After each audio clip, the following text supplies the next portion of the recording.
Hello guys, welcome back to our channel. അപ്പോൾ ഞങ്ങൾ ഇന്ന് വൈകുന്നേരം വന്നപ്പോൾ ഗാർഡൻ ക്ലീൻ ചെയ്തുകൊണ്ട് കേട്ടോ ഗൈസ്. ഞാനും എൻ്റെ ഭാവിയും കൂടിയാണ് ഗാർഡൻ ക്ലീൻ ചെയ്യുന്നത്. ഗാർഡനിൽ പുല്ല് ഇങ്ങനെ വെച്ചുകൊണ്ട് തന്നെ ഞങ്ങൾക്ക് എന്താ പറയുക, അവിടെ ഇങ്ങനെ അടിച്ചു തരാൻ പറ്റത്തില്ല. പകരം അവിടെ കളക്ട് ചെയ്തെടുക്കാനേ കഴിയത്തുള്ളൂ.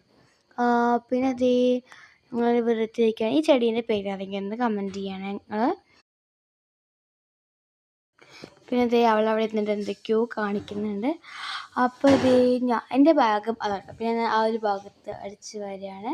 അടിച്ച് വാരല്ല, ഞാൻ കുറച്ച് അടിച്ച് വാരുന്നുണ്ട്, കുറച്ച് അങ്ങനെ പെറുക്കുന്നുണ്ട്. അതായത് ഇങ്ങനെ പുല്ലില്ലാത്ത ഭാഗത്തൊക്കെ അടിച്ച് വാരും, പുല്ലുള്ള ഭാഗത്തൊക്കെ ഞാൻ എന്താ വെച്ച് കഴിഞ്ഞാൽ സാധനങ്ങളൊക്കെ ഇങ്ങനെ കളക്ട് ചെയ്യും.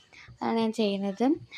അപ്പോൾ ഞാൻ വാവ മുമ്പേ മത്തൻ്റെ ഇത് കൊണ്ടുകൊടുക്കാൻ. അപ്പോൾ അവിടുത്തെ മറ്റേ പൂക്കളാട്ടോ ഗൈസ്. ഇത് രണ്ട് പൂക്കളുടെ ഉള്ളിൽ, ഒരു പൂവിൻ്റെ ഉള്ളിൽ വേറൊരു പൂ കുത്തിച്ചിട്ടുള്ള സാധനം കേട്ടോ ഗൈസ് ഇത്.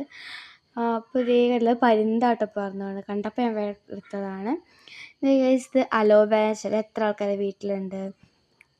പിന്നെ ഗൈസ് ഞാൻ തിരിച്ച് വീട്ടിലേക്ക് പോകട്ടെ, കാരണം ഒരു ഈവനിങ് ആവാൻ സ്റ്റാർട്ട് ചെയ്തിട്ടുണ്ട്. അപ്പോൾ വിളക്ക് കൊളുത്തിയിട്ട് ഞാൻ പോയി പ്രാർത്ഥന ചൊല്ലാച്ചു. അപ്പോൾ ഞാൻ അതിന് വേണ്ടിയിട്ട് പോവുകയാണ്. ഞങ്ങളെ പൂജാമുറി ഇങ്ങനെയായിട്ട് വിളക്ക് കത്തിച്ചിട്ട് സെറ്റാക്കിയിട്ടുണ്ട്. ഞങ്ങളെ പൂജാമുറിയിൽ 3 വിഗ്രഹമുണ്ട്. ഒന്ന് ഗണപതിൻ്റെയും, ഒന്ന് ശ്രീകൃഷ്ണൻ്റെയും, ഒന്ന് രാമൻ്റെയും. പിന്നെ ഞങ്ങൾ വിളക്ക് കത്തിച്ച് ഞങ്ങൾ ഇരുന്നിട്ട് ഞാനും ഭാവിയും കൂടി ഇരുന്നിട്ട് എല്ലാ ദിവസവും നാമം ചൊല്ലാറുള്ളത്. അപ്പോൾ ഇന്നും അങ്ങനെ തന്നെയാണ്. ഞങ്ങൾ ഇരുന്നിട്ട് നാമമൊക്കെ ചൊല്ലിയിട്ടുണ്ട്. പിന്നെ എന്ത് പ്രത്യേകിച്ച്. പിന്നെ ഗൈസ് ഈവനിങ് അതായിരുന്നു മെയിനായിട്ടുള്ള പരിപാടി. പിന്നെ ഈവനിങ് ഞങ്ങൾ കടയിൽ പോയിട്ടുണ്ട്. കടയിൽ പോയിട്ട് ഞങ്ങൾ ചന്ദനത്തിരി വാങ്ങാനാണ് മെയിനായിട്ട് പോയത്. പിന്നെ കുറച്ച് മിഠായി വാങ്ങി. അപ്പോൾ ഇത്രയേ ഉള്ളൂ ഗൈസ്.